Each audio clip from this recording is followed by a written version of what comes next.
The CEO tried to close a $100 million deal and then the screen went red. I was standing 3 seats down from her, close enough to smell the burnt coffee from the conference machine. Toronto was on the video wall. Lawyers everywhere.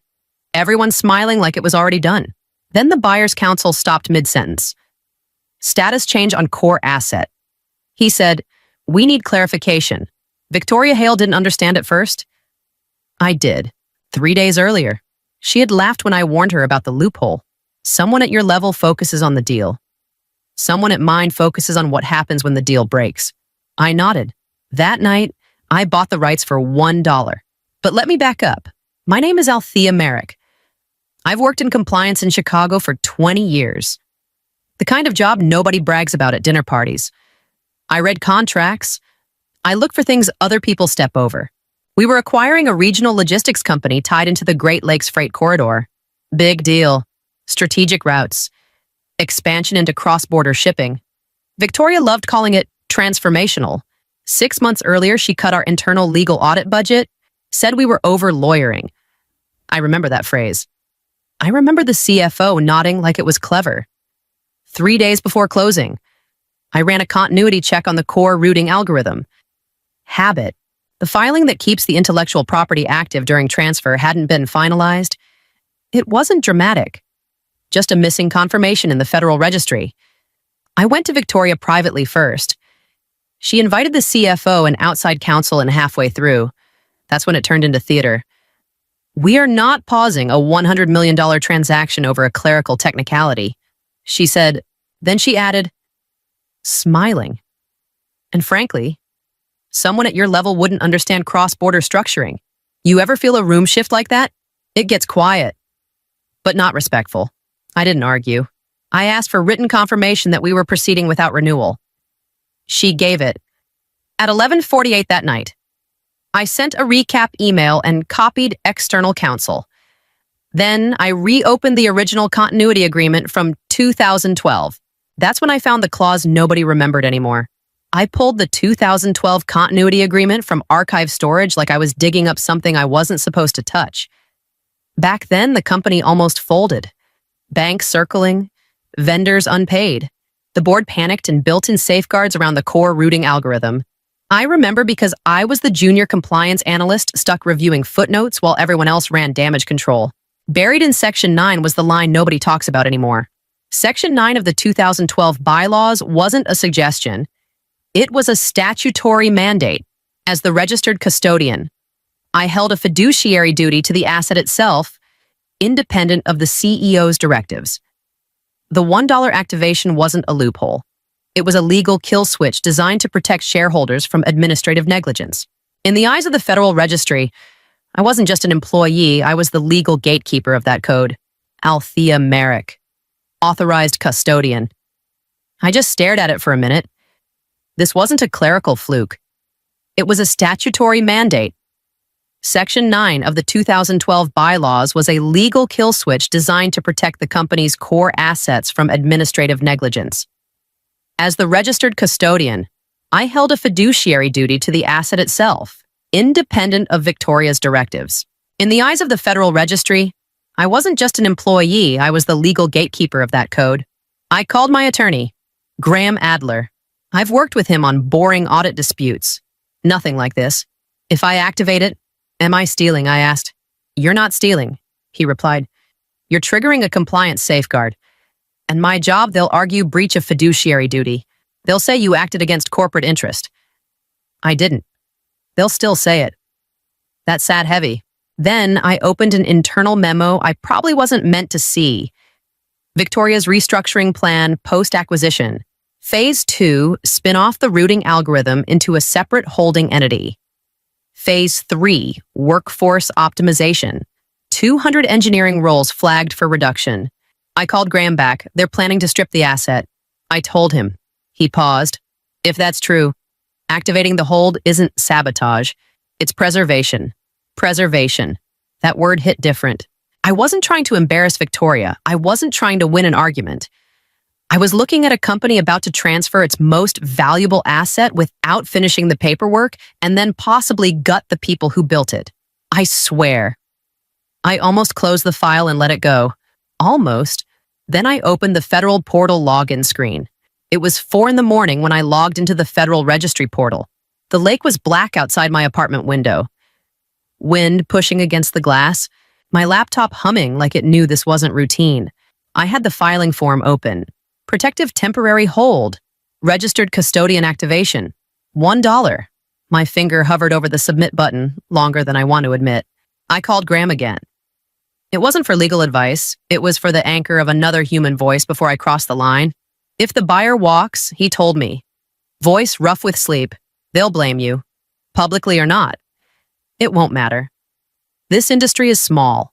I'm not trying to tank the deal. I know, but intent won't protect you. I notified the board within 12 hours of activating. That matters. It helps. Doesn't guarantee anything. Silence. I could hear him breathing. Althea, he added. Once you press submit, there's no half step. I stared at the confirmation box. It asked if I understood that activation may delay transfer of ownership. Delay, not cancel. I understand, I muttered. I clicked. Payment processed. $1 plus administrative fee. Receipt generated. Status updated to conditional hold pending rectification. For a second, I just sat there. I drafted a formal notice to the board audit committee. No emotion. Just timeline. Documentation. Registry confirmation. Sent it before dawn. I did not see Victoria. By 8:30, I was in the office like always. Same desk, same badge, same coffee that tastes like burnt cardboard. Nobody looked at me differently. Nobody knew. I opened my inbox and waited. It would not take long for someone to see the change. The call came just after 10. Conference room. Full legal team. Toronto on the screen. I stood against the wall, not invited to speak. The buyer's lead counsel, Daniel Cho, adjusted his glasses and cleared his throat. We're seeing a status change on the core routing algorithm, he began. Conditional. Pending rectification. Victoria leaned back like she was bored. That's a clerical lag, she replied. We'll confirm. Daniel didn't blink. Our compliance team ran a sweep at 9:12 this morning. The registry reflects an active protective temporary hold. The room shifted. Chairs creaked. Someone stopped typing. Victoria turned to our outside counsel. Fix it. Counsel pulled up the federal portal. Typed fast. Frowned. It's rejecting renewal. Why there's an active hold attached. Daniel's voice cut through the speaker. Without resolution within 24 hours. We paused closing. Victoria's jaw tightened. You're threatening to walk, I'm stating governance protocol. We cannot transfer ownership of an asset under conditional restriction.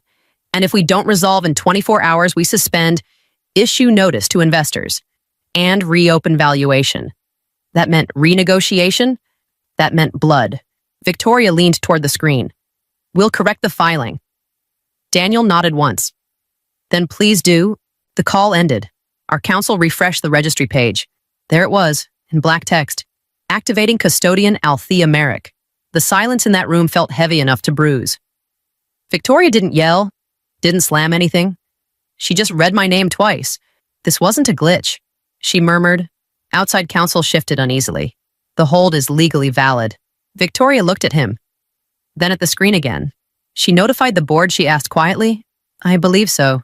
Victoria exhaled through her nose. Slow, controlled. Get her in my office, she said. Not loud, not dramatic. Just precise. I was still standing in the room when she turned around and met my eyes. She already knew. Victoria's office door shut softly behind me. No drama, no witnesses. She stayed standing. I stayed seated. Corporate counsel. Mark Feldman sat to her right with a legal pad already open. Victoria folded her arms. You triggered the hold? Yes. You understood that action could destabilize a $100 million transaction? I understood the filing was incomplete. Mark cleared his throat. As an employee, you owe fiduciary duty to the corporation. I notified the audit committee within 12 hours. That doesn't erase conflict of interest. It addresses concealment. Victoria stepped closer to the desk. Calm, controlled, almost clinical. You could have escalated internally. I did. You escalated after you acted. I escalated before closing. Mark leaned forward. The buyer is threatening price renegotiation. I'm aware. Victoria studied me like she was recalculating. I'll make this simple. She said, release the hold. Today, I'll authorize a retention payment. $100,000? Quietly? For a second, I almost laughed. Not because it was funny, because it was clean. Easy. If I wanted leverage, I told her. I would have waited until the deal closed. Her eyes sharpened. So this is principle, it's governance. Mark tapped his pen. If the board views your action as harmful, you could face termination and potential civil liability. I have written confirmation that you chose not to renew. I replied, I have email recap, registry timestamp, board notice. I slid the folder across the desk. Victoria didn't look at it immediately. You embarrassed this company, she said quietly. I preserved a material asset. The silence stretched. Then she nodded once. Effective immediately. You're suspended pending review. Mark closed his folder. Victoria walked around the desk and opened the door. You should speak to your lawyer, she added. I stood up. My badge still worked. For now. The turnstile didn't budge. The screen flashed void, and the security guard's sudden interest in his shoes told me the order had come from the top. The guard avoided eye contact. I've been told to direct you to HR. HR didn't look angry. Just rehearsed. You're placed on administrative leave pending review, the director told me. Access is suspended effective immediately. My email deactivated. My files secured. That word again. By noon, my phone was buzzing. Chicago's corporate legal circle is tight. People talk. Graham called first. They're framing this as destabilization. He said, buyer issued a 72-hour ultimatum. I saw the notice. They're threatening a $15 million price reduction. I know. And if that fails, they walk. I pressed my fingers against my forehead. If they walk, Graham continued, public narrative will point at you. I acted legally. Legal doesn't mean immune. He paused. My retainer just doubled. This isn't routine compliance. I'll wire it. There went a chunk of savings I'd been pretending was untouchable. That afternoon, my daughter called from Madison. Mom, are you in trouble? She asked. No, hello. Define trouble.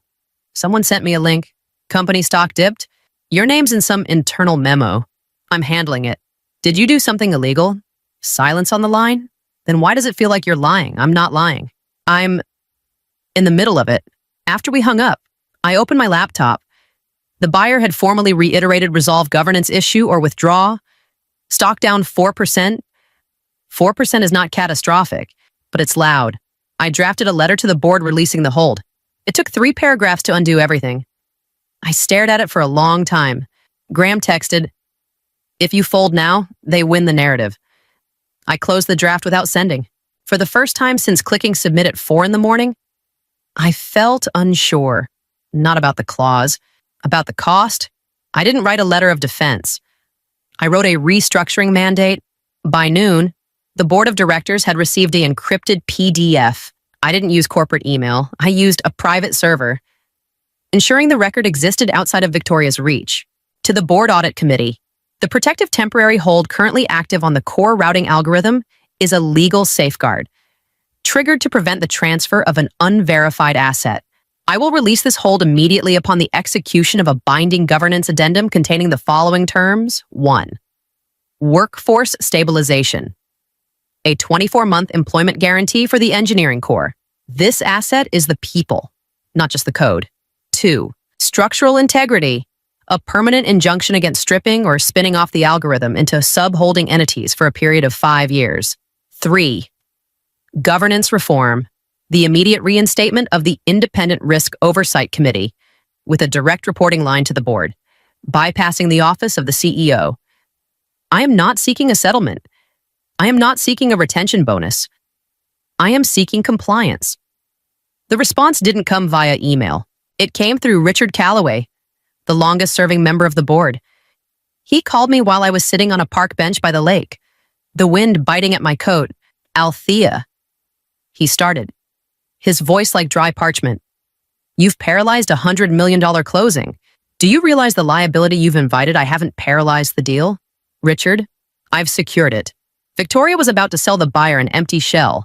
When they found out post-closing, the lawsuits would have ended this company. Silence. Richard wasn't a fool. He knew the strip and flip strategy Victoria was planning. The buyer is spooked. He countered. They want a clean title by tomorrow, or they're cutting the valuation by 15%. Then give them a clean title. I said evenly. Sign the addendum. Show them that this company has adult supervision. If you sign, I release the hold in 60 seconds. If you don't, the hold stays until the Federal Registry conducts a full forensic audit. That takes 6 months. You don't have 6 months. I heard him exhale a long, weary sound. He wasn't arguing with my law. He was weighing the cost of Victoria's ego against the company's survival. You're playing a dangerous game. Althea, you'll never have a friend in this C-suite again. I don't need friends in the C-suite. Richard, I need a company that follows its own bylaws. We convene the emergency session at 5, he said, and hung up. I stayed by the water. For the first time, the weight didn't feel like a burden. It felt like leverage. The meeting was held at a law firm downtown. Neutral ground, long table, too much bottled water. Nobody smiling. Victoria sat across from me. Same posture she uses in investor calls. Controlled, measured. Independent counsel opened a binder. Let's walk through the timeline. He began. He started with the legal audit reduction 6 months earlier. Budget cuts eliminated internal IP continuity review. Victoria leaned forward. We streamlined redundancy. External counsel was retained. Counsel flipped a page. External counsel was not assigned to continuity verification. Silence. Next item. 2 compliance memoranda regarding asset transfer risk were acknowledged but not escalated. Victoria's jaw tightened. Those memos were advisory, not mandatory. They identified material exposure. They identified hypothetical exposure. Then the missed filing. The continuity filing was incomplete at the time of transfer preparation. Counsel continued. Victoria looked at me. That was an administrative lapse. It became a structural lapse. He replied evenly. The buyer's counsel joined by video. Our position remains unchanged. Daniel said, without governance remediation, we cannot proceed. Victoria exhaled slowly. You're using this as leverage. We're using it as protection. The room felt smaller. Then counsel addressed my action. Miss United, Merrick activated the protective temporary hold at 4 a.m, notified the board within 12 hours, and preserved transfer eligibility. Victoria turned to me. You destabilized a $100 million transaction. I preserved a $100 million asset. One board member, Richard Calloway, leaned back. Althea, why not escalate before activating? I escalated 3 days earlier. I received written confirmation that renewal would not occur. Counsel slid copies across the table. Victoria didn't touch them. She acted unilaterally. Victoria said, I acted under a safeguard created after near bankruptcy. I replied, registered custodian authority. Documented. Counsel continued. Audit further reveals 2 prior compliance warnings dismissed without board review. Victoria's head lifted. We cannot paralyze growth because risk officers fear exposure. Richard answered her this time.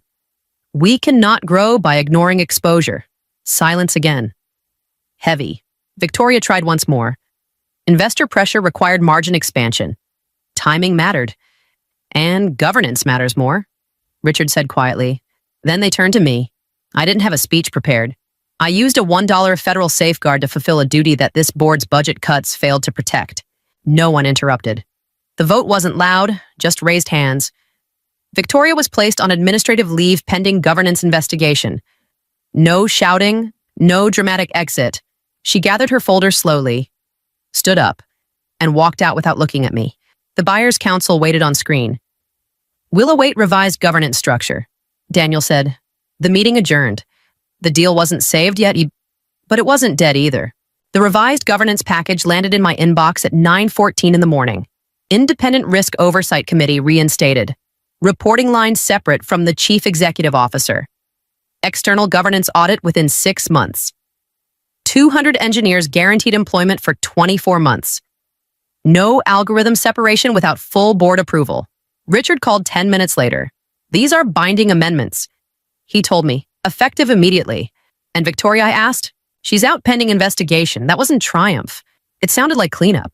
Will the buyer accept? I pressed. We've shared the draft. A pause. They've indicated conditional approval. Conditional? That word again. By noon, Daniel from Toronto joined a follow-up call. Our board reviewed the remediation plan. He began. The buyer realized that without the 200 engineers and the algorithm's integrity, they were buying a dead asset. My conditions didn't hurt the deal. They guaranteed the ROI. They dropped the price cut demand the moment the board signed the addendum. It will be, I answered. You understand this delay costs both sides credibility. I understand. I said, that's why it won't happen again. He studied me through the screen. We prefer stability. He added, so do I. After the call, I logged into the Federal Registry. Protective temporary hold active. I entered the release code. Confirmation box appeared. Releasing would restore full transfer eligibility. I clicked. Payment reference $1. Status updated to cleared. I forwarded confirmation to the board and external counsel. Richard responded first. Thank you. Althea. That was it. No ceremony. Later that afternoon, the buyer issued a formal notice transaction proceeding as scheduled. Stock stabilized? The engineers didn't know the details. They just knew layoffs weren't happening next quarter. I went home exhausted, not proud, not vindicated, just aware that a $1 filing had nearly cost me everything and somehow kept the company intact. The deal was alive. So was the risk. Closing day felt quieter than I expected. No celebration banners, no champagne, just lawyers, laptops, and a lot of controlled breathing. I sat at the table as a risk signatory. Not in the back, not taking notes. Daniel looked at me through the screen. Risk confirmation, he asked. Governance reforms executed. Independent oversight active. No outstanding continuity issues. I replied. Confirmed. He nodded once. Then we proceed. Victoria wasn't there. Official statement later called it personal reasons. That's how corporations bury things without digging. After signatures. Richard pulled me aside. We'd like you to step in as Chief Risk and Contract Strategy Officer. He said, reporting directly to the board, only if independence is written into the charter. I told him. It already is. That hit harder than applause. Later that evening, I sat alone at my desk. Same office. Different gravity. Here's what I learned. Honestly. Power isn't the title on the door, it's the signature on the compliance filing that no one dared to read until it was too late. Integrity doesn't win fast, it survives long. And if you ever feel small in a room, read the fine print. That's where the real authority hides. I wasn't brave every minute. I almost folded. I almost chose comfort over consequence. But $1 forced a conversation no one wanted to have. They thought I was just a compliance officer. They forgot that the person who reads the map is the one who decides where the ship can go. She thought I didn't understand the law. I just understood it well enough to stop her. My boss threw my contract renewal in the trash. I smiled. And about 10 seconds later, $50 million started bleeding out of the building. That's the clean version. Here's what it actually felt like. The contract renewal is a waste, Julian said, like he was commenting on coffee quality. He didn't even flip past page 1. Look outside. The AI system runs at half the cost. Then he tossed the folder into the trash beside his desk. Just like that. 14 years of my life hitting plastic with a soft thud. My name is Elowen Shaw. I design risk architecture for semiconductor systems in Chandler, Arizona. Or I did. Depends on how you measure relevance. Julian was 27. Smart.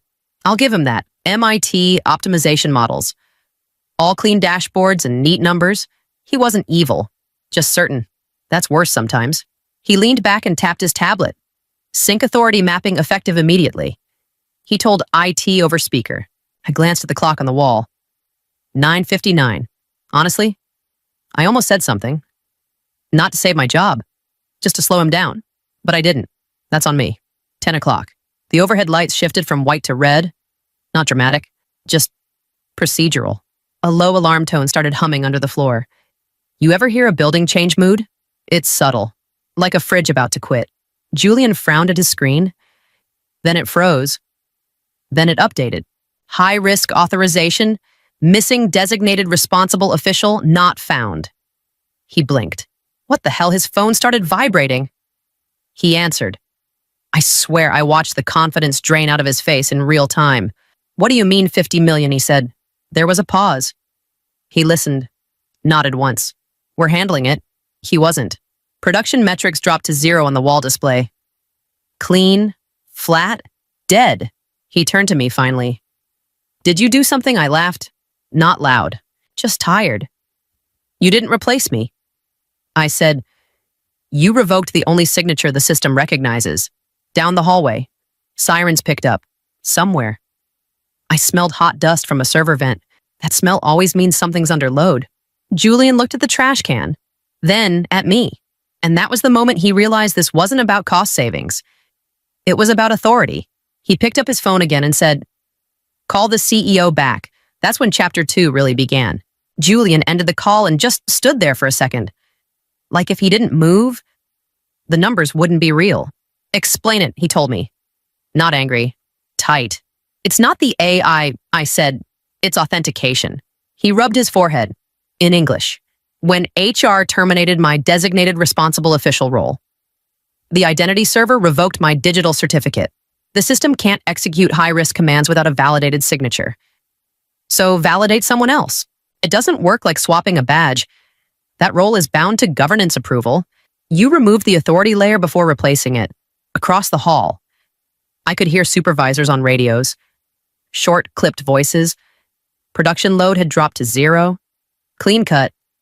No chaos, just stopped. Julian turned back to his tablet. The CEO says exposure is $50 million. It's not one hit. I said, it's layered. He shot me a look. Layered how $18 million in scrapped wafer batches already mid-cycle. $12 million in contractual penalties for missing priority windows. $20 million in suspended supply agreements if we don't stabilize within hours.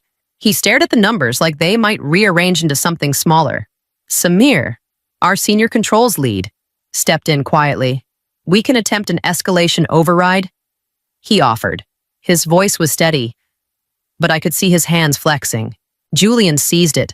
Do it. I stepped forward. If you force high-risk operations without a valid authority signature, the system will treat it as a containment breach. It's a false positive. Julian pushed back. We modernized. It's adjusting. It's not adjusting. I said, it's protecting. Samir looked between us. If we don't try, production stays at 0. Julian met my eyes. We're not standing still over $50 million. And just like that, confidence overruled containment. Samir stayed at the main console. Escalation request submitted. He murmured, admin level approval required. Julian didn't hesitate. Approve it. I moved closer to the screen. You're bypassing cooling redundancy layer 3.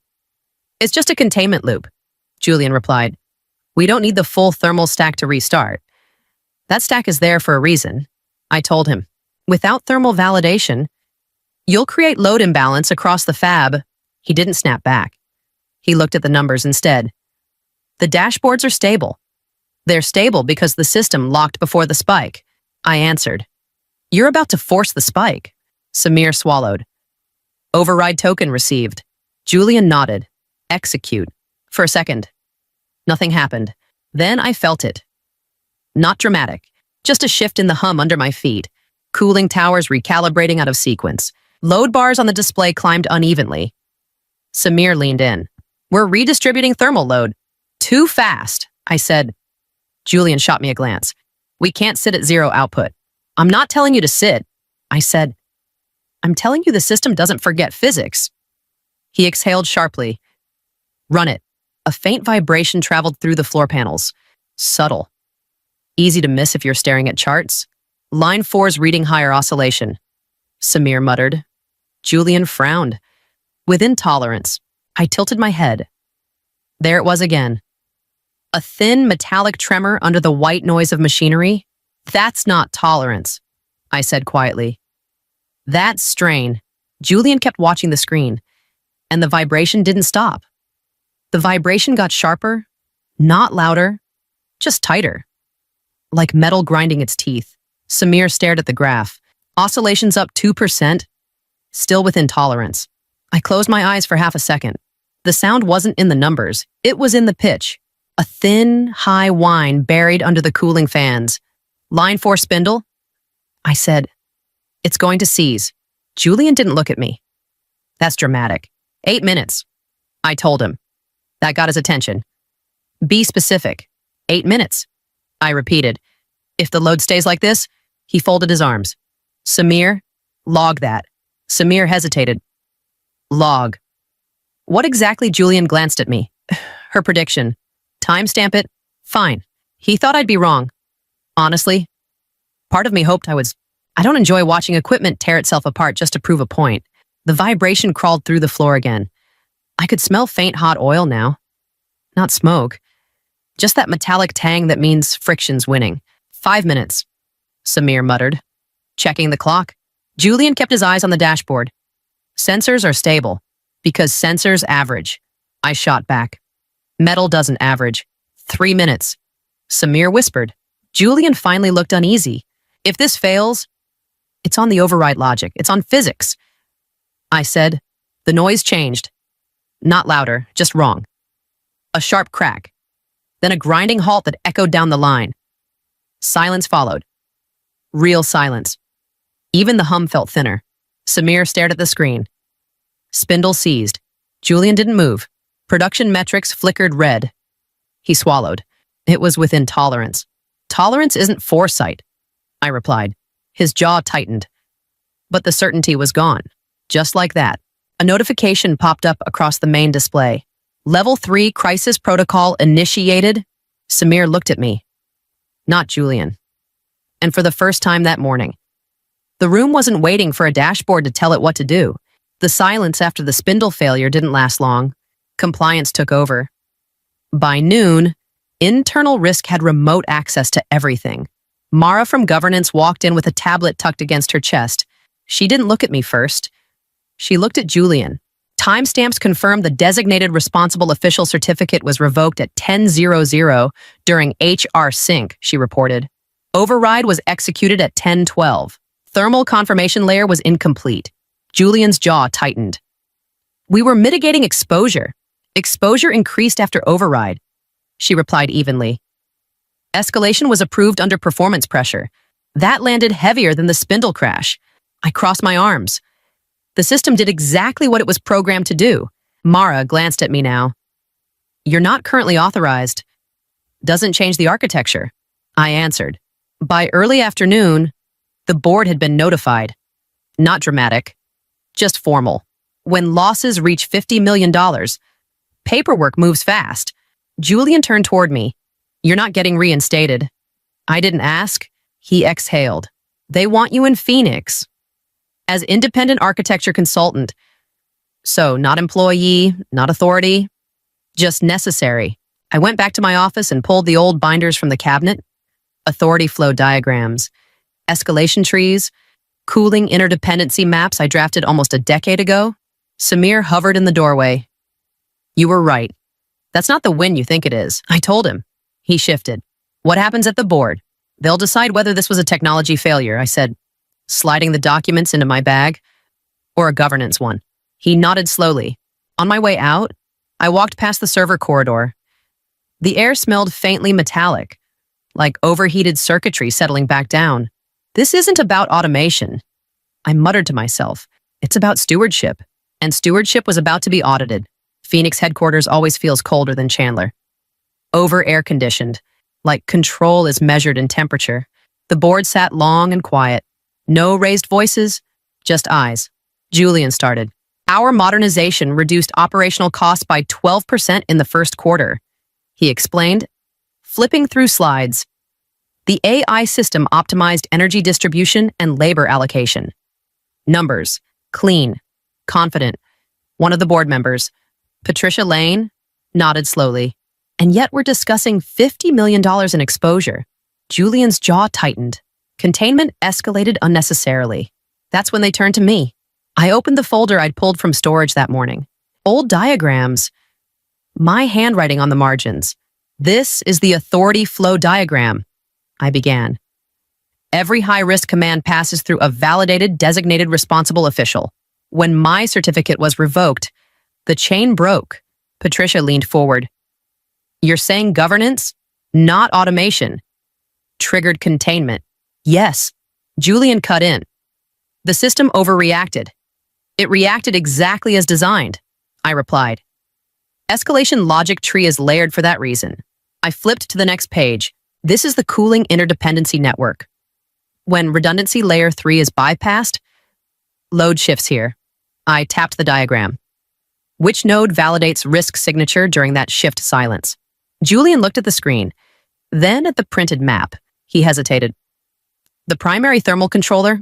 No, I answered calmly. The validation node sits upstream. It requires dual confirmation before load transfer. Patricia turned to him. Did we have that confirmation? Julian didn't respond right away. It was assumed stable, he finally said. Assumed isn't validated, I said. A quiet tension settled over the table. Not anger, just recognition. From my phone on the table, a temperature alert blinked. Residual instability from the earlier override. Nothing catastrophic. Yet, Patricia noticed. Is the facility stable right now for the moment? I said, but if containment triggers again without proper sequencing, intervention becomes riskier. Julian met my eyes. Not defensive now, just calculating. And for the first time since he threw my contract away, he wasn't arguing about cost. He was thinking about consequence. We were still in Phoenix when my phone buzzed again. Samir, I answered without stepping out. Tell me.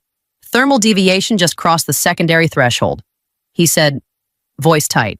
Cooling imbalance is compounding from the earlier bypass. Patricia looked at me.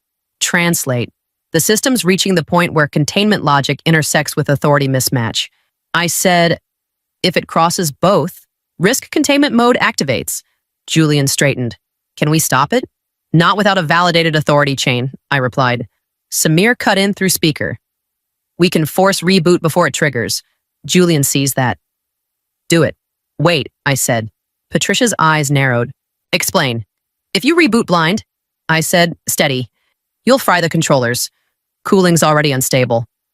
A forced restart will spike load without thermal sequencing. Samir jumped back in. We've got maybe 30 seconds before containment auto-engages. Julian looked at me. You built this logic? Yes. Then override it? I can't. I said, and I shouldn't. He clenched his jaw. We're sitting on $50 million in exposure. It's locked.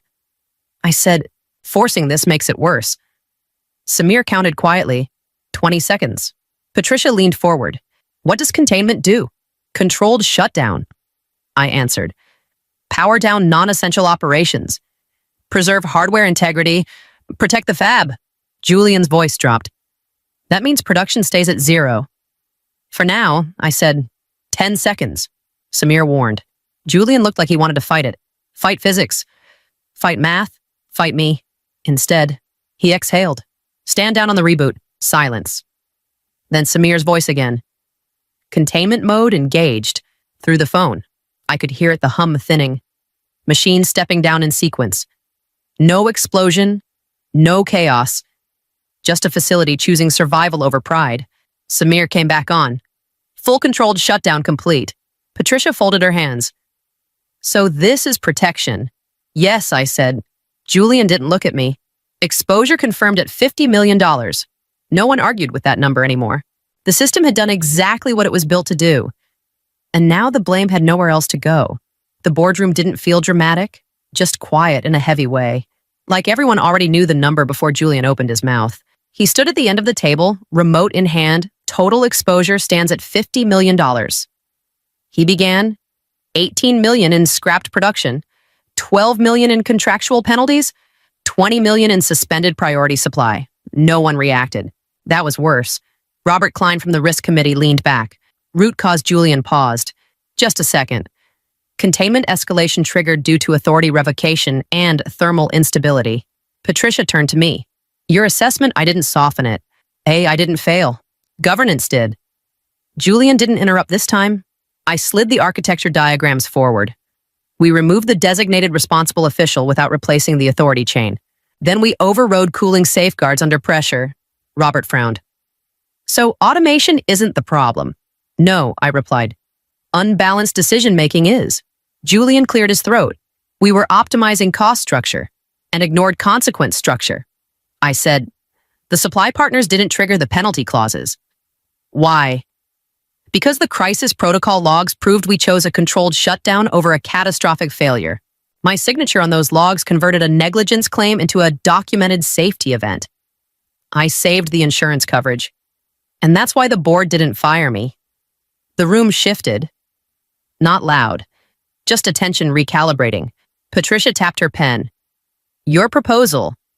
Mandatory human-in-the-loop validation for all high-risk commands. I answered. Dual authority signatures before cooling bypass.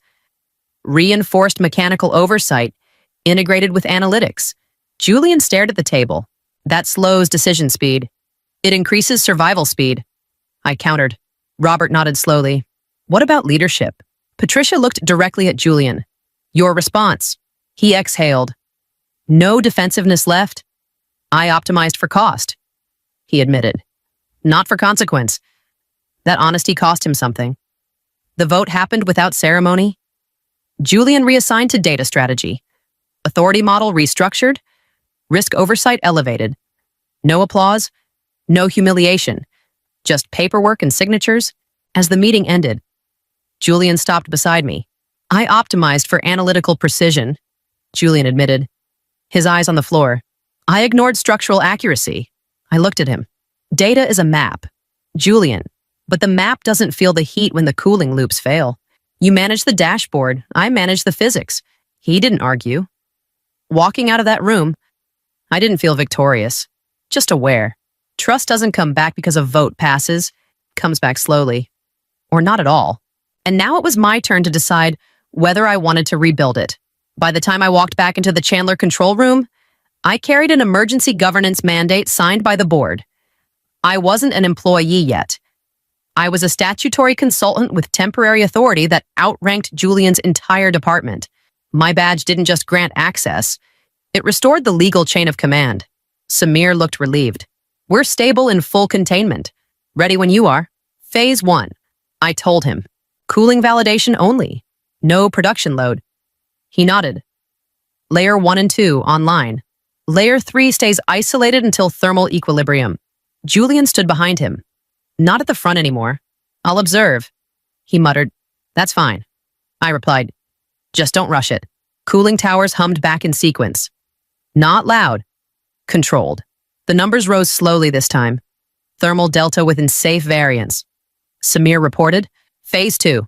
I said, redistribute load gradually. Energy shifted across the grid. Balanced, intentional. Then a flicker. Node 7 destabilizing. Samir warned. I leaned closer to the display. It's compensating too aggressively. Dial it back 3%. Frank stepped forward from the mechanical floor. 60 years old. Grease under his nails. Listen, he said quietly. Wait, Frank said, hand flat against the housing. The AI is filtering this as background noise, but the harmonic resonance is shifting. He didn't wait 10 seconds. He felt the frequency change before the sensors could average the data. Dial it back 3% now, or the spindle syncs with the floor's natural frequency and tears the mounting. Samir adjusted the load map. The thrum smoothed out. Frank nodded once. That's better. Julian exhaled slowly. We're green phase 3. I said, mechanical confirmation before full production. 10 minutes later, indicators shifted from amber to green. Production lines restarted in controlled sequence. No cheers, just breathing. Julian looked at me. You could have walked away. I thought about it. I admitted. When the floor stabilized, I stepped into his office. The trash can was still there. My contract sat crumpled inside. I picked it up, smoothed it against the desk. Julian watched. I didn't sign it. Not yet. I didn't sign the contract in Julian's office. I brought it to Phoenix. Set it down in front of the board. This was never about my job. I told them. It was about who signs when things go wrong. Patricia folded her hands. We're implementing the reform package. Dual authority validation, mandatory human-in-the-loop for all high-risk commands. Put it in writing, I said. It will be, she replied. Julian sat at the far end of the table. No defensiveness left, just quieter. I'll transition to data strategy, he said. I'll stay out of operational override. That's not punishment. I told him. That's alignment. He nodded once. I learned the expensive way. $50 million is a hard teacher. Back in Chandler, the floor felt different. Not lighter, just more deliberate. Frank stood with two younger engineers, tapping the side of a housing panel. Hear that he told them. Machines talk before they break. I walked past Julian's new workstation. He didn't avoid my eyes this time. I was wrong about replacement. He said, "You weren't wrong about efficiency." I answered, "You just forgot responsibility. That's the part nobody automates. People think automation is about removing human error. They're wrong. It's about moving human responsibility to a higher level." I didn't keep the contract unsigned out of pride. I kept it as a reminder a system is only as strong as the person willing to own its failures. AI stayed. So did we. We didn't go backward. We adjusted. And I kept the contract unsigned for one more day. Not out of pride, just to make sure the system remembered who was accountable. 2 hours after security blocked me at the country club, my face was on the screen inside. The CEO had just told everyone I was mistaken about my membership card. The vice president smirked. Then the new owner's announcement appeared with my photo and they stopped laughing. But that part came later. That morning started with me sitting in my car outside Queensbridge Country Club in Charlotte, staring at the iron gates like they owed me something. My name is Delaney Rowe Whitaker. I'm 44 years old. And yeah, I knew my membership was suspended before I even drove up. I went anyway. The guard scanned my card. The little machine beeped. Sharp and ugly. Membership suspended. Executive sponsorship not renewed. He shifted his weight. Didn't look at me. Then Harrison Klein walked out of the clubhouse like he'd been waiting for this exact moment. Navy blazer. That tight smile he uses when he's about to sound reasonable and ruin your week. Security. He said, calm as anything. She's mistaken about her membership card. Grant Ellis stood behind him, arms crossed, smirking. I swear he actually enjoyed it. Harrison added, louder now so the early board members could hear. This is an executive-level ownership meeting. She's not on the approved list. It wasn't an accident. It wasn't paperwork. 6 months ago, I flagged irregularities in the reserve fund. $4.8 million moving into related entities. Real estate speculation using member dues. I sent it straight to senior shareholders, not to him. He didn't yell. He didn't threaten. He just declined to renew my executive sponsorship. Clean, legal, surgical. Someone behind him muttered, money doesn't buy legacy. Grant chimed in, this isn't Silicon Valley. I almost laughed at that. Charlotte has more banks than churches. And they're talking about legacy like it's a religion. I checked the clock. 10:01. My phone buzzed. The wire hit the parent group's account. 10:02. The acquisition was officially public. I looked at Harrison. Are you absolutely certain? He didn't hesitate. I'm the CEO? I'm certain. Honestly, that part almost made me feel bad for him. I stepped aside instead of arguing. The guard smelled faintly like gasoline and cheap cologne. The doors stayed closed. I used to want inside that room. 5 years ago, I would have begged to stay. Now I was just waiting for the meeting to start. 6 months ago, I was still inside. Not as a member, not really. I was brought in as a systems consultant when Queensbridge decided it needed modern infrastructure. That was Harrison's phrase. He liked borrowing tech language when it made him sound forward-thinking. I was reviewing reserve fund transfers late one night. Numbers started not lining up.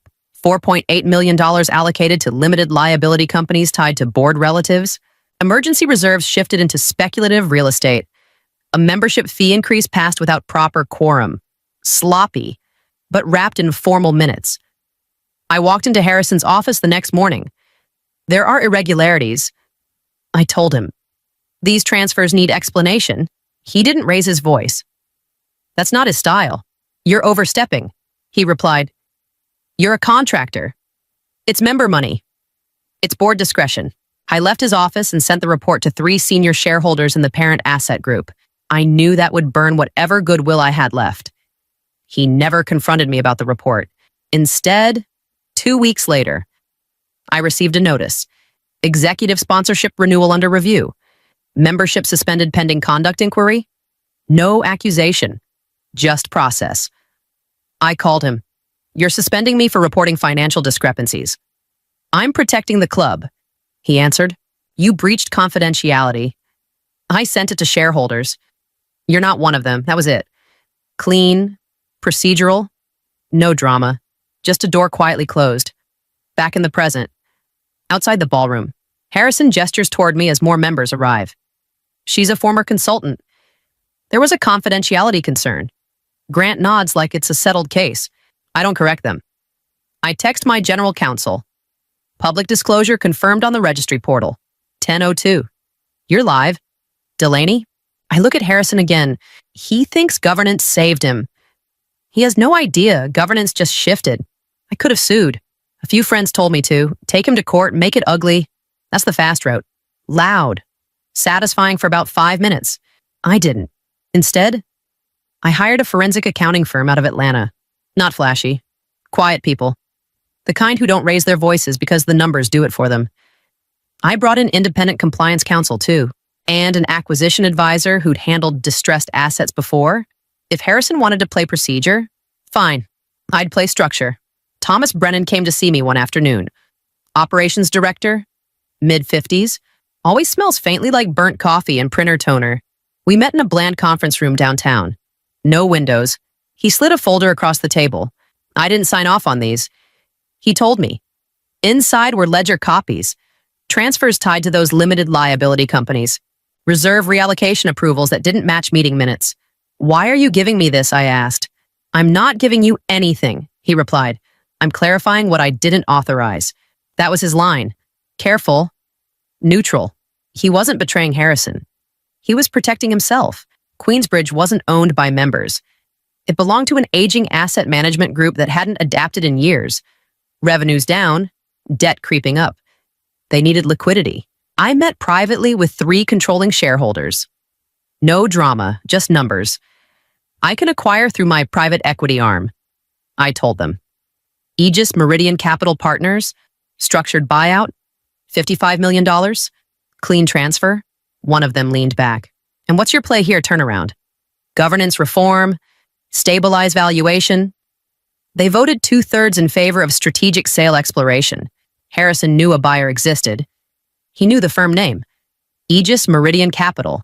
He didn't know I was the managing partner behind the special purpose vehicle. The non-disclosure agreement locked that down until filing. I personally guaranteed $8 million in bridge capital during escrow. If this collapsed, my name would take the hit first.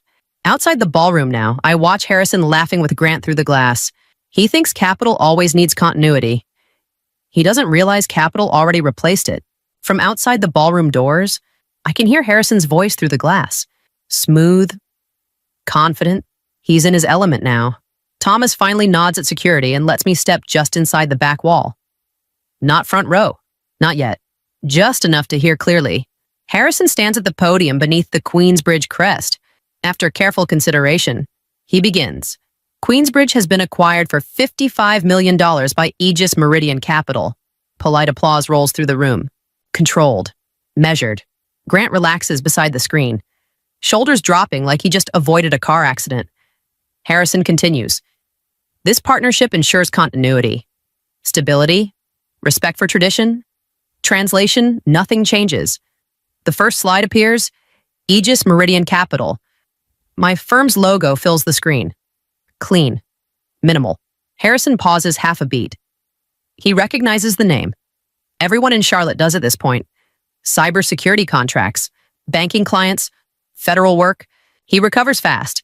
We're excited to welcome this forward-looking investment group. Forward-looking. I almost laugh. The second slide is supposed to follow. It doesn't. 3 long seconds pass. The projector hums. Someone coughs. Grant leans toward the tech console. Technical delay, he mutters. Harrison glances toward the doors. Our eyes meet across the room. He gives me a small, satisfied smile, like the glitch confirms his control. For a second, I feel it too. That old doubt. What if the filing didn't clear properly? What if the state registry flagged something? $8 million personally guaranteed. My name all over it. Then the screen flickers. The slide changes. The microphone was still warm from Harrison's hand when I stepped onto the stage. Nobody clapped. Nobody moved.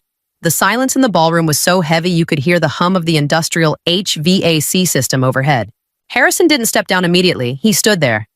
his navy blazer a sharp contrast to the digital wall behind us where my name now sat in bold. Sans serif type. Delaney Rowe Whitaker. Founder and managing partner. I'll keep this simple. I began. My voice amplified and steady. As of 10:02 a.m., Aegis Meridian Capital Partners closed the acquisition of the Queensbridge Parent Asset Group. We now hold a 72% controlling interest.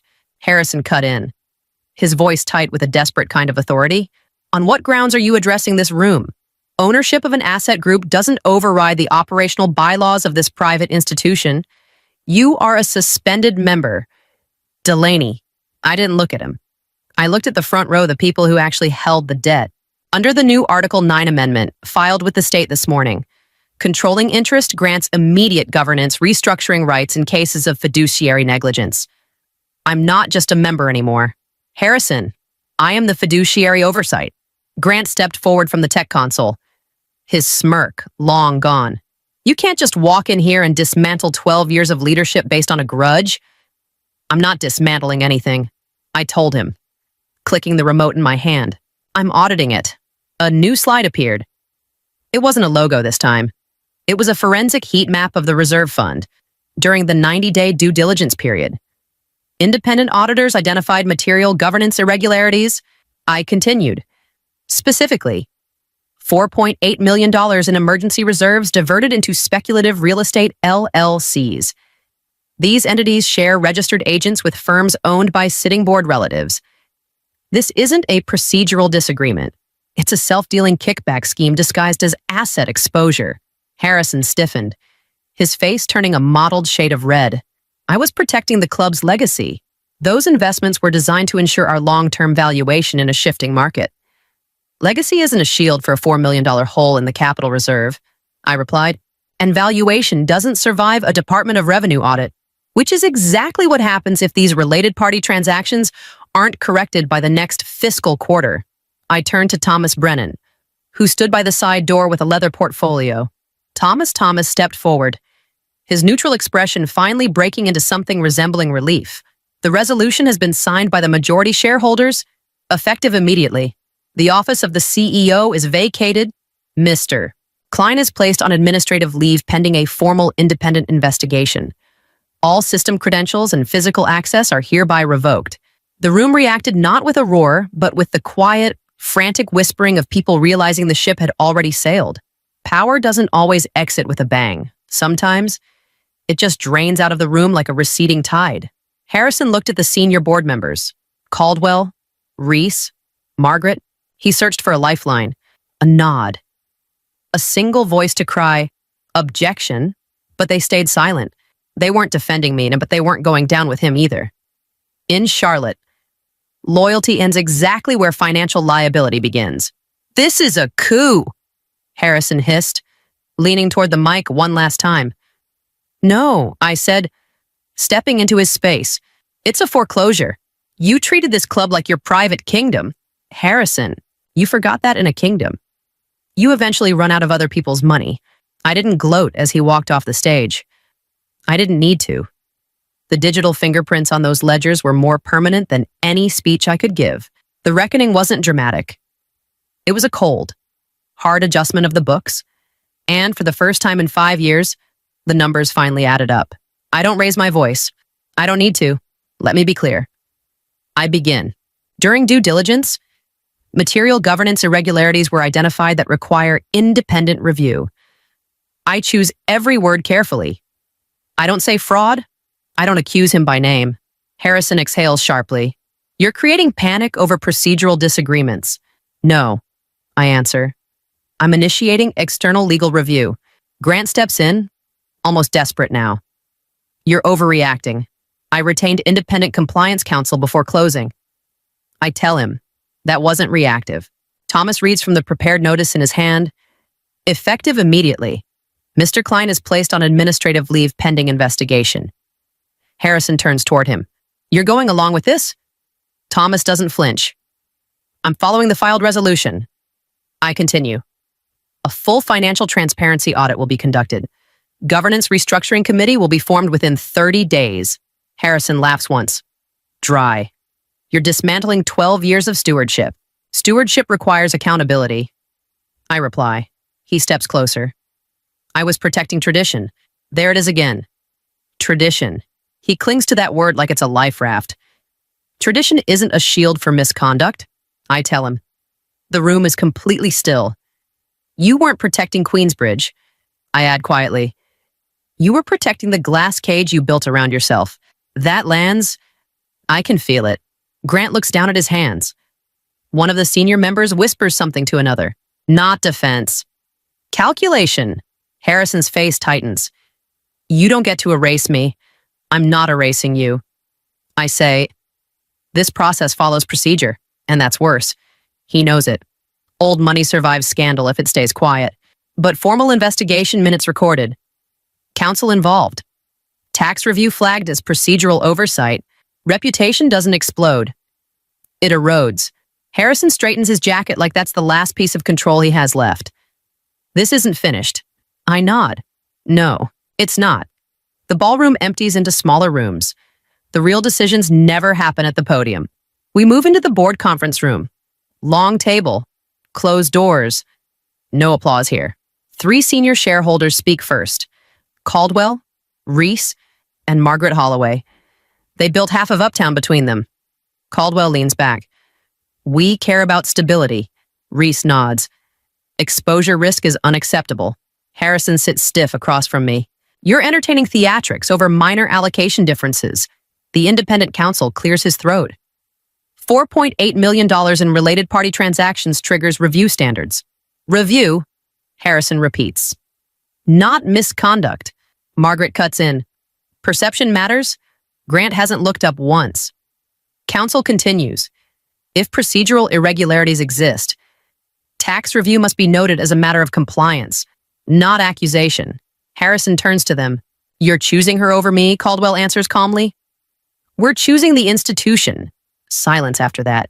By late afternoon, the vote is recorded. Administrative leave pending investigation. No shouting. No security escort. Just formal language entered into minutes. Harrison stands slowly. You'll regret this. Margaret doesn't blink. We regret the position we're in. When he walks out, no one follows. Outside, staff whisper near the valet stand. Inside, invitations for the spring gala get quietly reconsidered. Power leaves the room before reputation does. Once the board vote is recorded, I don't leave the room. That would feel like a stunt. Instead, I move straight into reform. Queensbridge survives if it adapts, I begin. So here's what changes. Margaret folds her hands. We're listening. Automatic legacy admissions are being placed under financial audit. From now on, lineage requires a verified solvency standing and a clean governance record. A murmur ripples across the table. Caldwell frowns. That's been policy for decades. It's been risk, I reply. Grant finally looks up. You're dismantling culture? I'm reinforcing accountability. I outline the next measures. Mandatory financial transparency disclosures for executive leadership, annual independent audit summaries shared with shareholders, governance oversight rotation every 2 years. Reese nods slowly. Oversight rotation prevents consolidation. Exactly. Then I add the part I know will trigger pushback. A founder and builder fellowship program. Select admissions for entrepreneurs contributing to the region's economy. A senior member, Jonathan Price, exhales sharply. Are we turning this into a startup incubator? No. I answer evenly. We're turning it into an accountable institution. Silence. Then Margaret taps her pen once against the table. We need growth, she admits. Caldwell leans forward. If legacy alone doesn't guarantee sustainability, it doesn't. I cut in. Data already prove that. Grant mutters. This won't sit well with some families. It doesn't need to sit well, I reply. It needs to function. The first clap comes from Margaret. Quiet, controlled. Then Reese joins. Not unanimous, not enthusiastic, but shifting. Queensbridge doesn't feel ancient anymore. It feels unstable. And that's the only moment real change becomes possible. The ballroom empties slower than it filled. Chairs scrape. Voices drop to whispers. The energy shifts from shock to calculation. Harrison stays seated near the front. No one lines up to reassure him. No handshakes, No pats on the shoulder. Grant moves fast. Doesn't look at him. Doesn't look at me either. He grabs his folder and heads for the side exit like proximity might be contagious. Thomas steps beside me. You planned this thoroughly. I planned for risk. I reply. He studies the room. There will be resistance. There always is. He nods once. Turnarounds fail more often than they succeed. I know. That's the part no one in that ballroom understands. $55 million isn't a trophy. $8 million personally guaranteed isn't revenge money. It's exposure. Thomas lowers his voice. Harrison won't go quietly? He doesn't have to. Outside the glass doors. The security guard who blocked me earlier shifts awkwardly when I approach. Congratulations, ma'am. He offers. I give him a small nod. You were doing your job. He relaxes a little. Still, I don't gloat. There's nothing to gloat about. This isn't a win yet. It's leverage. Through the glass, I can see Harrison finally stand. He straightens his jacket, scanning the room like he expects someone to follow. No one does. 5 years ago, I would have needed this building to validate me. I would have chased invitations, approvals, that quiet nod from people who thought lineage meant competence. Now I own the structure and it still doesn't feel like belonging. It feels like responsibility. Thomas opens the door for me. What's next? Integration? I tell him. Not celebration, not victory laps, just work. And work doesn't clap when you walk out. I walk past the same glass doors where security blocked me earlier that morning. For a second, I catch my reflection in the glass. Same suit, same face, different leverage. My phone buzzes. Mara, my assistant. Cloudboard is ready for the post-acquisition review call. Give me 2 minutes. I tell her. Behind me, I hear raised voices. Harrison. Sharp. Controlled. But cracking. You can't sideline me without consequence. He's telling Caldwell. Caldwell answers flatly. We're protecting the institution. Harrison spots me. This isn't over. It's procedural. I reply. You taught me that. He doesn't respond. He just looks smaller. Not physically, structurally. I step outside.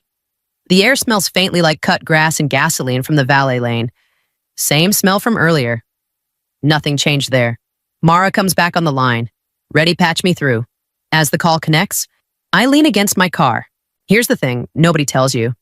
Winning doesn't feel cinematic. It feels administrative. 5 years ago, I thought belonging meant access. A seat at the table. A name on a membership list. Turns out belonging means you understand how the table is built. You don't beg for approval. You study leverage. You document everything. You take hits quietly. And when the time comes, you move clean. If you've ever been told you're mistaken about your place, remember this system's outlast egos. And if this story hit you somewhere real, drop a comment. Let me know where you've seen power hide behind procedure. Mara's voice sharpens in my ear. Board is live. I straighten up. Let's begin integration. I don't look back at the crest above the door. This morning, I was mistaken about my card. Tonight, the card doesn't matter. I own the machine.